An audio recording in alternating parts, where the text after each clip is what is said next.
Hi everyone, so this is for the monthly recommendations topic, which is books that are worth a reread.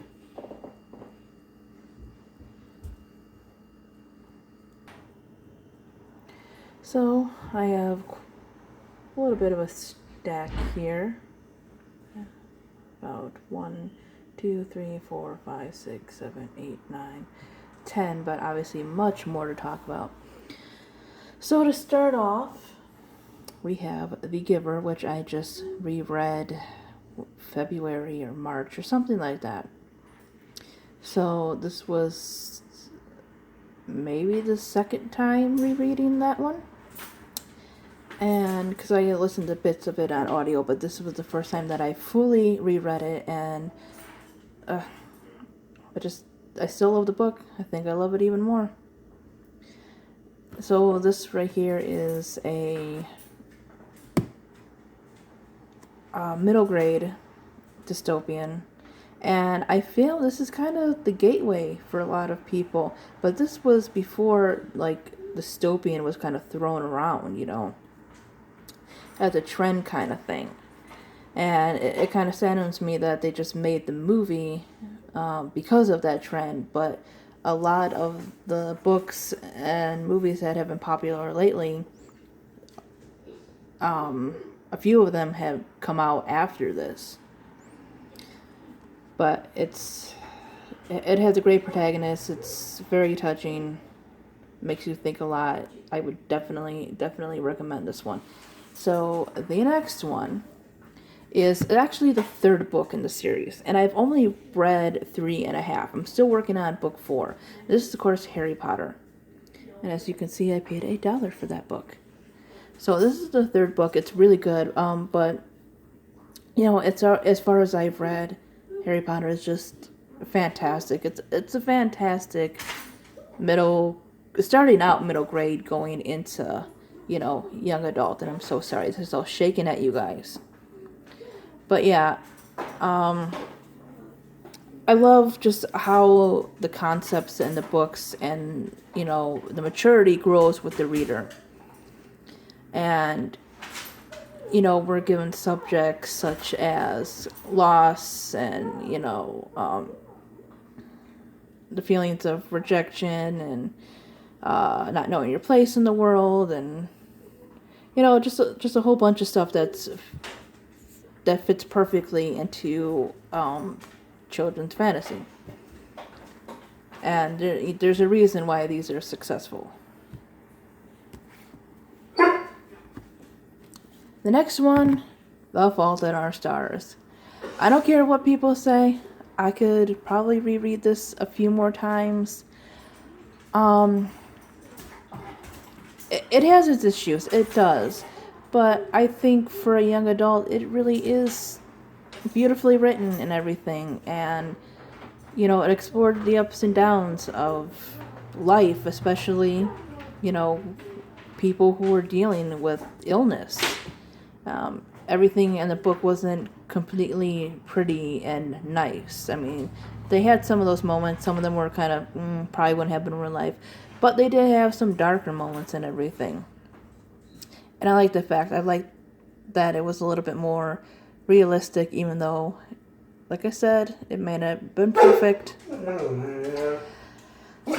I want to say that I also liked An Abundance of Catherines a lot, and I plan to reread that one day. I thought that was really fun. Looking for Alaska, I have my issues with that one, mainly because I'm not a fan of cheating at all. But the way it was written, I might give it another chance, just as a pickup when you're bored kind of thing. And Turtles All the Way Down.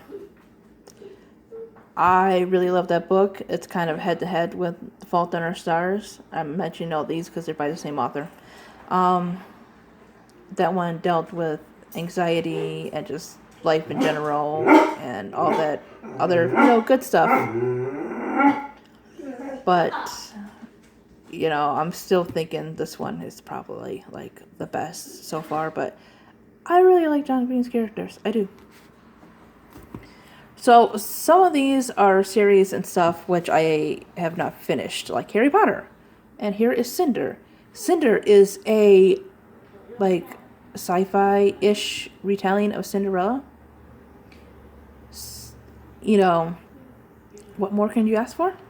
It's like fairy tale retelling, it's sci-fi, it's dealing with issues, and you know, she's a cyborg in a world where cyborgs are kind of second-class citizens. So you have all that good, makes you kind of think stuff mixed in with some romance and fun. And look at that cover. You tell me the cover is not awesome. I still have to read the other ones. I am working on Scarlet now. Speak. I've reread part of it, but I wanted to actually get a hold of the graphic novel, because I heard there's a graphic novel. I'm like, yes, and I think the author is involved in that, which I really, really love, because otherwise I wouldn't pick it up. But, great young adult contemporary, deals with a very heavy issue, which is sexual assault. It's not the most exciting book to read. It can be depressing at times, but I think it's worth a read and worth the reread. It's well written. It's just very dreary.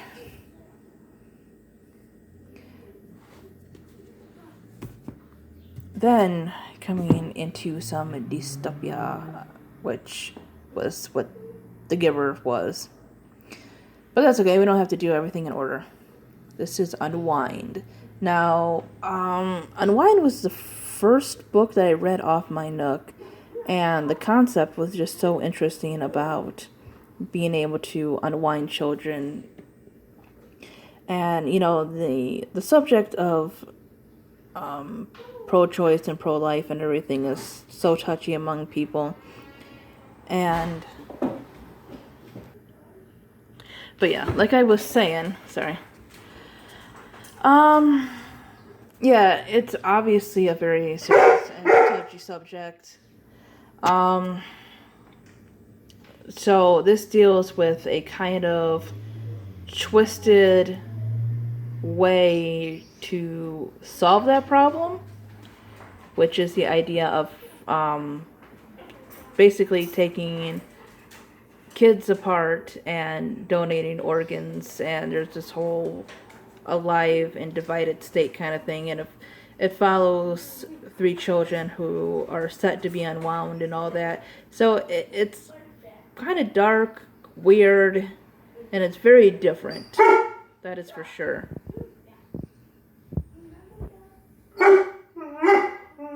So there's like 4 books, and I've only read the first one. I definitely want to continue on this one.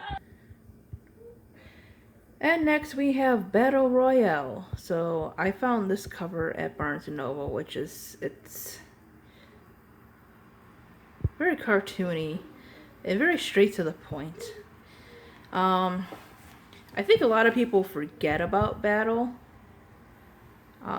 Like I definitely didn't until the next books I'm about to mention, which should be no surprise that they are on this list at all. Then again, either should The Giver, this one, or The Fault in Our Stars if you watch my channel. So yeah, it's a very thick book. I do plan on rereading it. I think maybe mainly through audio, because this thing is so big. I think it's like oh, that's going into 571, and we still got a lot to go. Look at those big numbers. But this is a dystopian, I guess, in a way. It doesn't feel as hardcore as like The Giver or the other books that's coming next. It's more about an alternate Japan, and basically stuff has gone to shit and kids are out of control. So the government basically kidnaps a bus full of children and makes them kill each other on an island. But it's much more than that. It obviously deals with, these kids. They know each other. They're friends. They're classmates. And, just that idea of friends and, loyalty and just the value of life.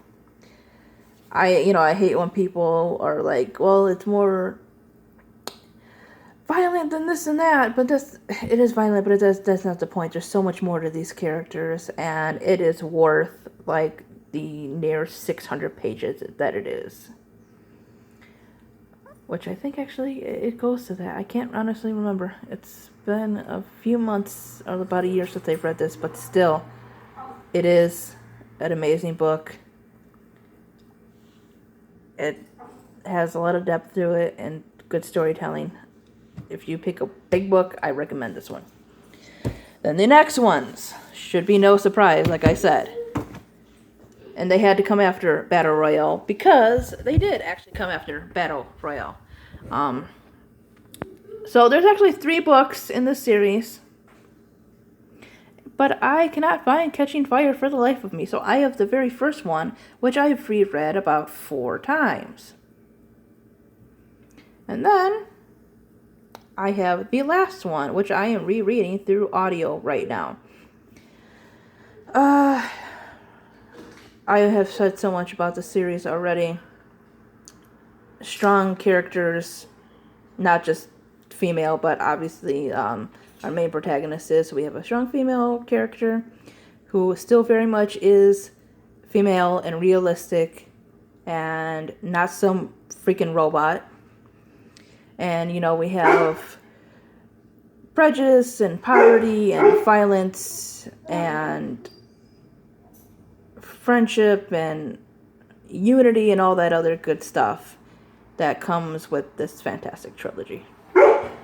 And then, finally, I have Beauty Queens.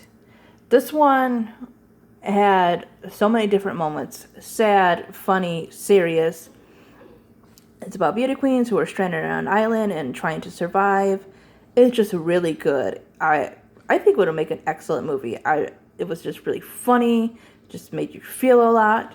Also, I want to talk about Going Bovine, which is also by Libba Bray. That one has a little bit more fantasy type elements to it. But that would be another fun one. That one was a little bit more serious. It deals with the kid with mad cow disease. But I think both of these would make fantastic movies if you got the right actors and everything, because they are just so weird and funny and thoughtful and just great characters. Even if it's not always the main character, it's even side characters. She's so far the 2 books I've read, she seems to write really good side characters. So anyways, this is long enough. That is my monthly recommendations video of books that are worth a reread. So there we go. Yep. See you guys next time. Bye-bye.